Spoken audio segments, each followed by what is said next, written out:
plays. Obviously, the sacks were a little bit rough though as well. Yeah, up and down.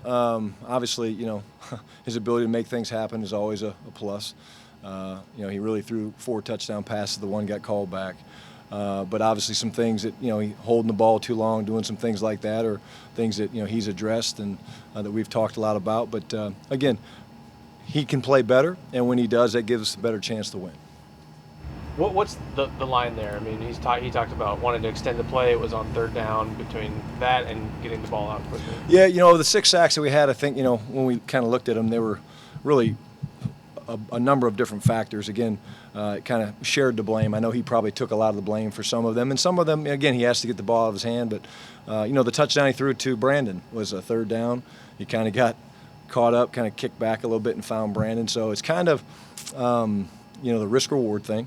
But again, when you get sacked in this league, it's hard. It's hard to overcome. And again, it kind of affects everything because obviously the first play of the game we get sacked. And again, that really wasn't on him, but it just kind of sets you up. You're behind the sticks. I think in this game I probably overreacted to being backed up so much, having long yardage. I'd love to have some more rushing attempts back.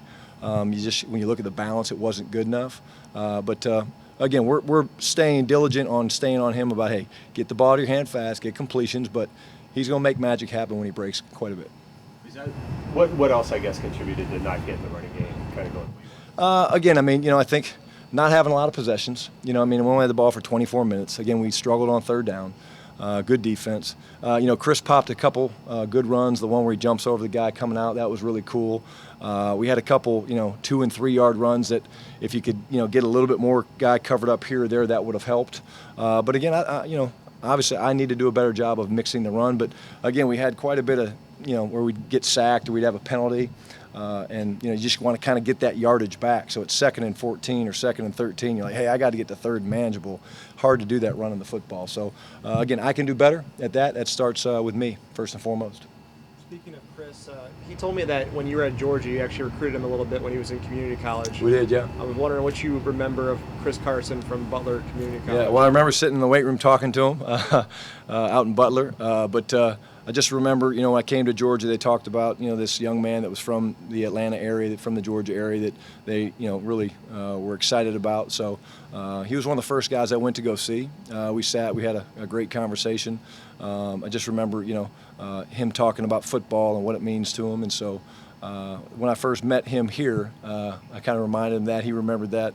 But again, that's what's cool about this business, different place you go, people you meet, guys you're around, whether it's other locker rooms.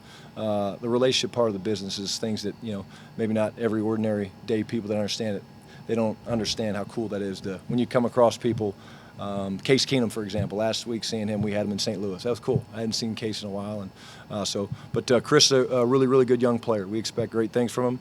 Again, try to keep getting him into a rotation. And again, we're going to still do the same thing with Rashad, but Chris is going to be a guy that just, again, we expect big things from him. Who steps into Doug's role? Again, it's hard. That was a little bit of an issue. But, Tyler obviously can do a lot of stuff. Again, David Moore probably play a little bit more. Brandon. Obviously, in this game, we had quite a few things for Doug. And so when that happened, it was kind of like, okay, hey, what do we got? Now we're down to 4 receivers. But it will be by committee. Obviously, Doug's a great player and does so many things. And he's a big part of the third down plan. But through Tyler, Tyler's got a lot of experience in the slot. Jerron Brown's a guy that doesn't get enough credit. He'll be fine. Again, we just kind of came off of a third down practice, and it was a really good day.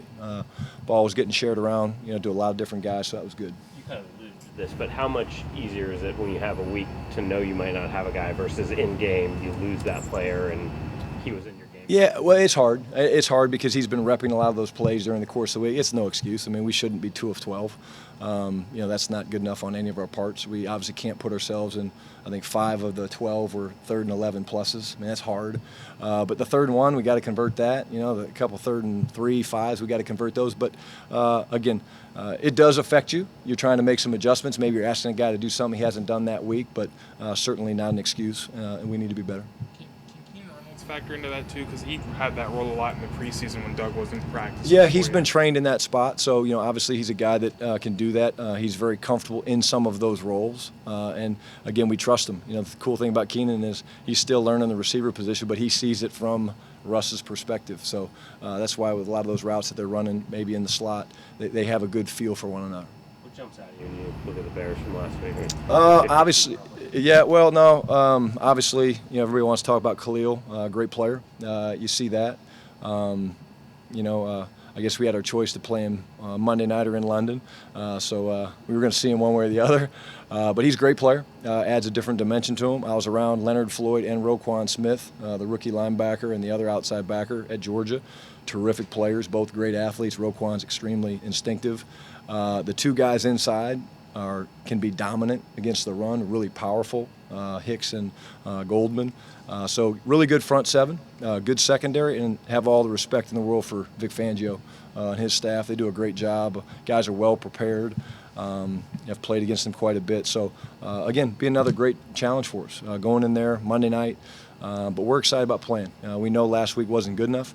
We expect better, and we expect it to happen this weekend. What is the biggest challenge that a Vic Fangio defense presents? I mean, we've seen it with those 49ers before as well, and the success he had down there. What does he do that's such a challenge to get a handle? Well, again, I think he's going to try to take things away that you do well. He's going to try to make you one-dimensional. He does a good job with that. They try to find players and take certain players away. So he's going to pick a guy and try to find a way to double him.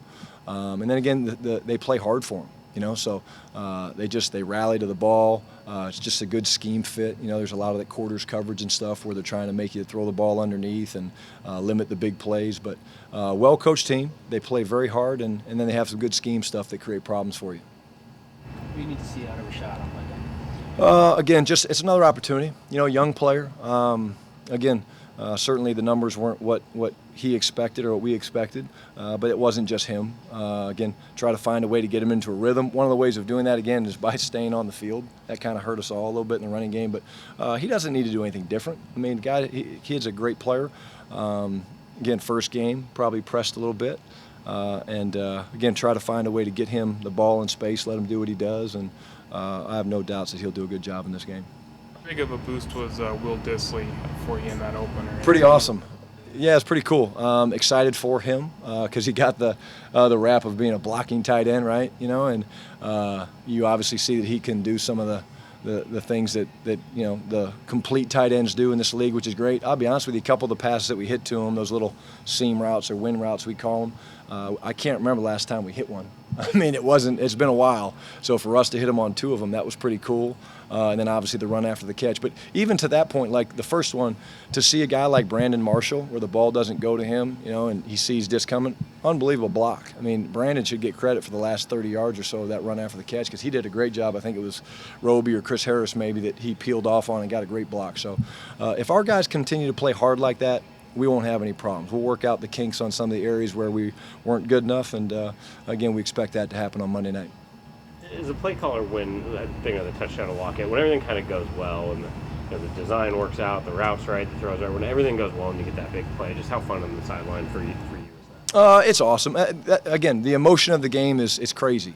Again, there's so many high highs and low lows. I can't tell you how many times I've called, honestly, what should be the greatest play in the world, and you lose 15 yards, and you're just like, wow, how did that happen?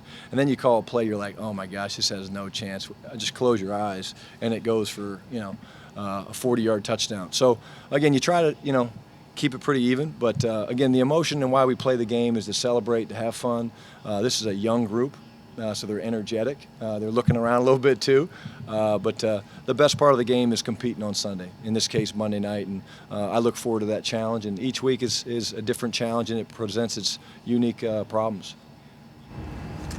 Anything else? Thanks, Coach. Cool. Thanks, guys.